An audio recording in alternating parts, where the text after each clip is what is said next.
Jadi kapan yang kami lakukan mau coba mau coba dulu mak dulu orang kami kerja itu ini orang mau coba import banyak import banyak warna le dia akan coba ini sistem hospital akan kami semuanya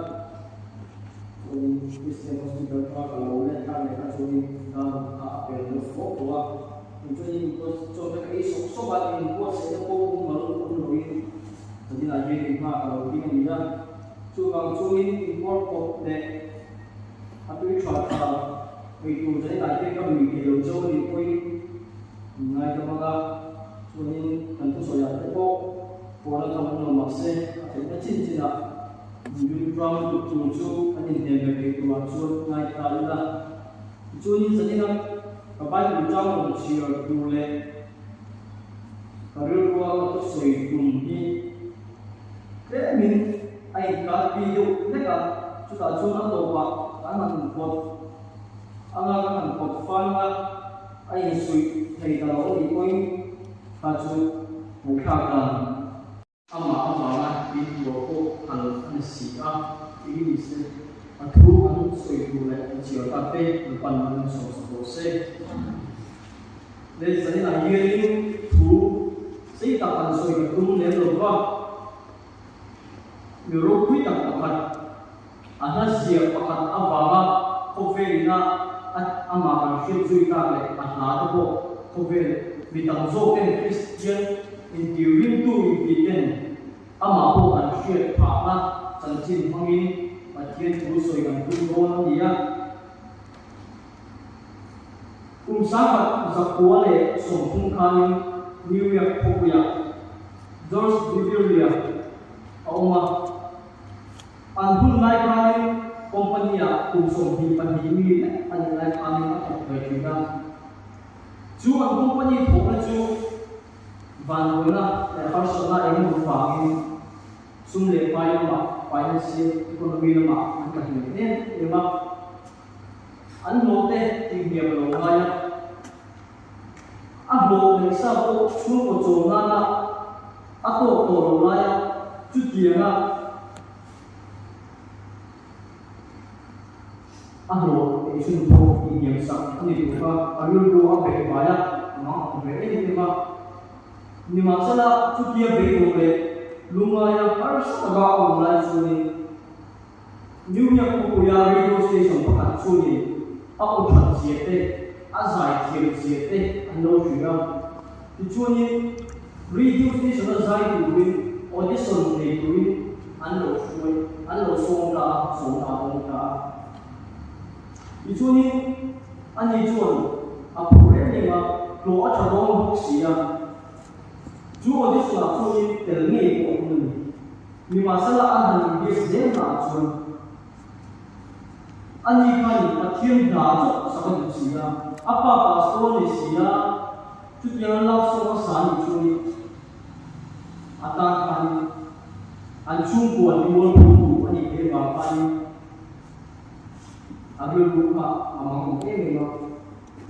ka ka chung ni ko no din ka ru yan ai ni ko boy ke se ma he ta video se so na ko ko chu ni pathin dai ro chu sunday ya chok san pa sia aba zo ko ka na wa in ni chu zo ro la so so kan konteks sampai kantua ahang me ko chianga ju so na ju apong ani chuni alarma sumane ga ko be la ni la ko ni sai tin la ni ga ti chuni e ko be ho sa te ro bu ne te adu tu sa te ani chianga ti chuni nula te ko ni sala ye pe na ma ko ni sala ye kan adu zo ka ani ti ko ni ka ai chale chung chu an lu pon a lo me ko kuya an lu pan la so sa ka han chu pa to chu ko Christian chu ko ni si kan an ko pa George Biblia ni chu de ko vel so no ma ke akala abo ro ni an lo ke ma ni apa pa pieno a da na china chu ni Ria Miranda Oye Acham Acham Chien Kesi Isu ni kebuzo perlu berkain. Atau ni kebuzo kiri dan semua kita kapoi apir lo semua dah serta. Ijuni jauh jauh itu semua ni mani aku ni ahas satu be enno tuin apir lo semua Inuma ahan pun bila berla ahan dah ahan jauh itu ahua ahan jauh ni ahai kuasa artikel Twitter Kemia Jupoin Ju Aku ni sisa Ijuni aku sendiri Ju na ju biar nasa Arin pak bapak saya Lalu nak punya Ijuni radio station nama ni Ijuni India kan terjauh ni Patian raja seburi kontrak deposit asal yang berjaya. Jujur ini kesulitan ini. Lepas itu kan jantung ni ada leru punya deh, kau sakit deh, jantung tu sakit deh. Mesin ni kan kah lepas tu cina bangki, jung ni betul tu, dan isu kisah kan pam di apa ni. Jadi yang kita lalu ni, amat sabar ni. Lepas itu punya deh. Sungai pai bau sakit ini, dah masalah, masalah lah. Jung ni betul tu, lepas isu kisah tu ni pula. Isu ni engkau itu lah isu kisah ni isu ni. Kalau mau misalnya amal sungai ni kurang ini, jadi nak kita lepas konten, macam apa yang ni macam. Lepas itu buat sungai, anak buat sungai, ikan siapa. Dan jumpa dia yang ini pun isu ini pun, jumpa yang mana muanai jangan nama le isu canda nama pun Kristian jumpa lepas jadi isu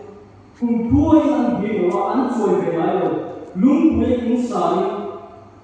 anjing berlalu setuanya yang dingin doni kita usaha juga jadi Kristian jumpa, aku kira dicakap tak lom, ni masalah harus orang bangun Kristian jumpa ni lom. Pas tu le, kusir tu lo pun tak kebun, antu le pada anmani jumpa ni sih aku. Pacien yang sudah jadi aku ane beko, cucu ini cuci abu tanah abu lembami ane sih, juga cuci abu tanah itu sudah amat sedar lagi lagi sofistikasi lah, adalah dijual jumpa ini Kristian jumpa minta ekonomi lagi andin dia dijual lumpuh jual insan dia ekonomi lagi eman ini gini bang dijual kalau mau isi pacien kopi amal sendiri minggu sel ini juga jual hekaya putih tuan siapa Nom sakta ini lebih semua kan tahu pasal kopi apa ni isi angkat. Teko kira ini akhirnya alau bertemu, alau harus satu ni poin. Lalu sofistikasi kita adalah ada yang itu betul amal soli minggu memang ini terkait dengan kilo tujuh atau sekitar dapat dalam sosialisasi. Untuk kali lepas bagian tempat ilmu ini tempat itu yang perlu jadi jadi ada banyak fungsionalitas yang itu yang kita banyak guna ilmu yang konsumsi nanti apa untuk yang untuk ausupnya kami kahar dulu kalau kita jual malu ini dia kalau kita lepas semakin akan mendapat koma kepada masih tertimbun soal ini itu setelah tujuan lepas akan muncul semua apa mendapat show itu dia lepas desa yang kerawa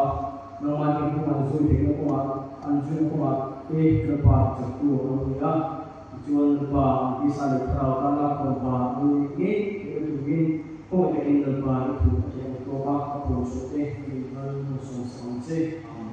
Menjadi kita lepas akan mungkin semua ko kita jadi dua mengikut rawat ini jadi lepas Ekobel susu lepa bola te lepa Christian semua mengalami syek itu lepa yang lepa te mi cakala untuk suite mengingat Mesir itu jadi tujuh atau lepa isu ini lah isu itu tujuh dari